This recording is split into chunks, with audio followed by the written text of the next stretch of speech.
This is the second in a two-part series of videos that shows how to use Blender to create a ceramic cup with a handle. In this video, we'll finish the cup and then render the final image. Now we're going to make the inside of our cup. So come down here to this menu and select Wireframe, and then press 1 on the number pad to switch to front view. And then come back down here to these 3 buttons with the cubes on them and select the first one, which will allow us to select vertices. And now we're going to select these top vertices, so press the B key and then hold down the left mouse button while you drag the selection box around these top vertices. Then we want to extrude these vertices, so press the E key, but we only want to extrude them to the same point. And so after pressing the E key, press the Enter key. And I'll rotate this now to give you a better view of what we're doing. So now press the S key to scale, and we want to scale this to 80%, so just type in 0.8 and then press Enter. So now press the number 1 key again to switch back to front view, and then we're going to press the E key again to extrude, and then if you move your mouse you can see how we're extruding this, and if you press the Z key then that will restrict our movement to be straight up and down. So just move your mouse and bring these vertices down to this point, and then click on the left mouse button, and then press the S key to scale this, and then you can use your mouse to adjust the scale. So adjust this until the inside of the cup is parallel with the outside of the cup. And this looks good, so just press the left mouse button. And then we'll extrude again, so press the E key, and then press the Z key so we can pull this straight down, and then click the left mouse button right here, and then press the S key to scale, and again we'll pull this out until the inside of the cup is parallel with the outside, and then click the left mouse button, and then press E to extrude, pull this down, and then press the Z key again so we can pull straight down, click the left mouse button, and then press E to extrude again, and then press the Z key so we can pull this straight down, and this time pull this down to about here, and then press the left mouse button, and then press S to scale, and scale this to about here, and then press the left mouse button. And now we're going to extrude one more time, so press the E key, but this time we're going to extrude to the same point, so just press the Enter key now. And then I'll rotate this view so we can see this a little better.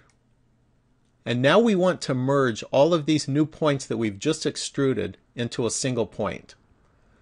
So if you come over here to this left side menu and scroll down, you should see a button called Merge. So click on the Merge button and then click on At Center. And you can see down here that we merged all of these vertices to the center. So now we've finished the inside of our cup. So we can go back down here and switch this from wireframe to solid, and then we can switch this from edit mode to object mode. And now we can smooth out some of these edges. So come over here to the left and scroll up until you find the smooth button and then press that. And then come over here and press on the object modifiers button that looks like a wrench. And then click on Add Modifiers and select Subdivision Surface. Here we can change the number of subdivisions, and I'm going to set both the view and the render to 3. The larger this number is, the more smoothing you will get, but it will take longer to render. So now let's set the materials for our cup. So click on the Material button right here, and then press the New button. If you have a menu that looks completely different from what I have, it could be that you don't have Cycles Render selected. And this is where you select Cycles Render. So for example, if I were to select Blender Render, you can see that this looks completely different. So come up here and make sure that you have Cycles Render selected. And then to select the surface, press this button right here and select Mix Shader.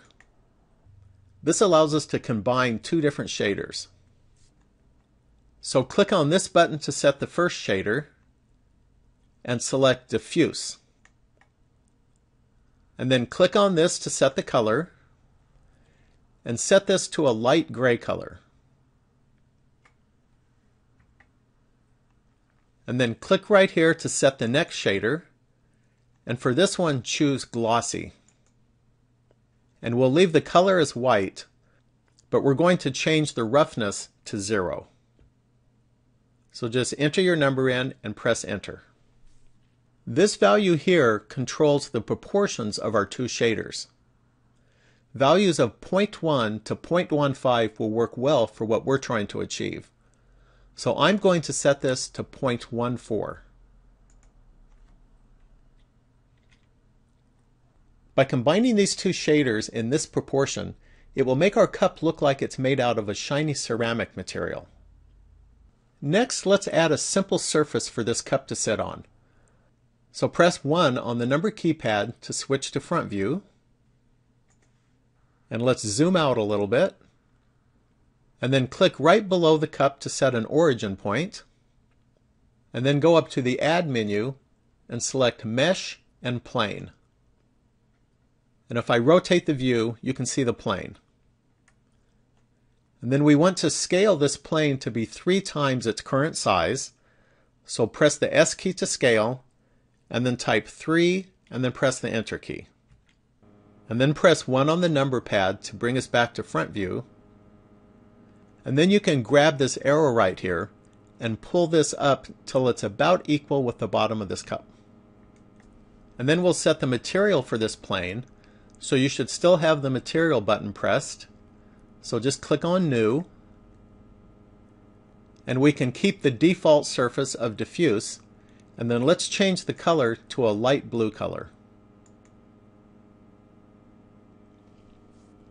And so now let's add a light source. So zoom out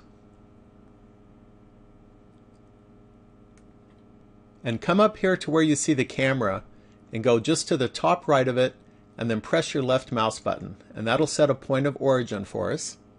And then go over to the Add menu and select Mesh and Plane.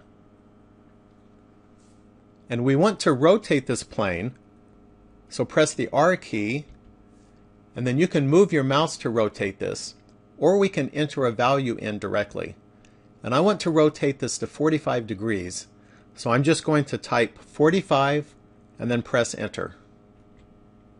And then we want to scale this up to be 5 times its current size, so press S to scale, and then type 5 and then press the Enter key. And I'll rotate our view so that you can see what we have here. And with this plane still selected, let's set the material. So come over here and click on New. And for the surface, choose Emission. This will allow the plane to emit light, and we can control the amount of light that's emitted by using this strength value here. And I'm going to set the strength to 10. So just click on the number, type in 10, and press Enter. Now, to see our scene as viewed through the eye of the camera, press 0 on the number pad. We can move our scene around while looking through the camera if we make a change to our preferences. So to do this, click on the View menu and select Properties. And over here, click on the checkbox next to Lock Camera to View. And then we can turn this menu back off again by going to the View menu and select Properties again. And now while looking through the camera, we can use the scroll wheel to zoom. And if we press the Shift key and then press and hold the middle mouse button, then we can pan the view also. So I'm going to zoom in here just a little bit more. So now we're ready to render our image. So come over here and click on the Render button that looks like a camera. And without changing any of the settings, click on the Render button so that we can get a quick idea of what our scene will look like. And if you're using a version of Blender earlier than version 2.64, then this button may be called Image instead of Render. And by the way, if you want to abort the rendering process while you are rendering, just press the Escape key. Now this image that we just rendered looks grainy because it wasn't rendered with very many samples, but it is useful for checking things like the lighting. And everything looks good here, so I'm going to go ahead and render it with more samples. So to do this, scroll down here until you find a section called Sampling, and then click on this. And if you're using a version of Blender earlier than version 2.64, then this section may be called Integrator instead of Sampling. Now after you open this up, find the section here called Samples. And here you can see that rendering is currently set to 10 samples. The larger this number is, the better the final image will look, but the longer it will take to render. 100 samples produces a nice image, but 1,000 samples will produce a really nice image, but it can take quite a while. For this video, I'm going to set this to 250 samples. Sometimes when you render an image, you may end up with a couple of white pixels at places in the image where they should not be white. These unwanted white pixels are sometimes referred to as fireflies. To help prevent this from happening, we can set the clamp value, which is right here. And I like to set this value to 0.98. And now with these new settings, let's come back up here and press the render button again to render this image. And since I've selected 250 samples, this is going to take a couple of minutes, so I'm going to go ahead and pause the video until this is finished. Rendering is finished now, and this is our final image. Now to save our image, make sure your cursor is over the image and press F3. And here you can choose a directory and then name your file. And I'm just going to call this cup.png. And then come over here and press the Save as Image button.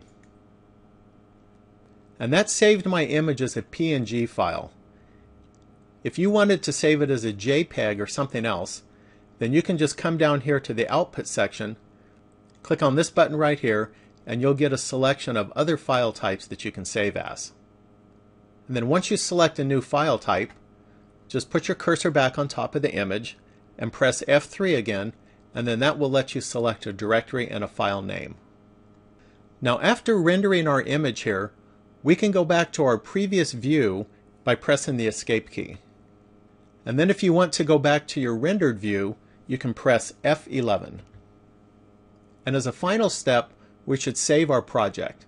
So you can do that by going up to the File menu and then just click Save. Well, that concludes this video. Thanks for watching, and please subscribe and leave a comment.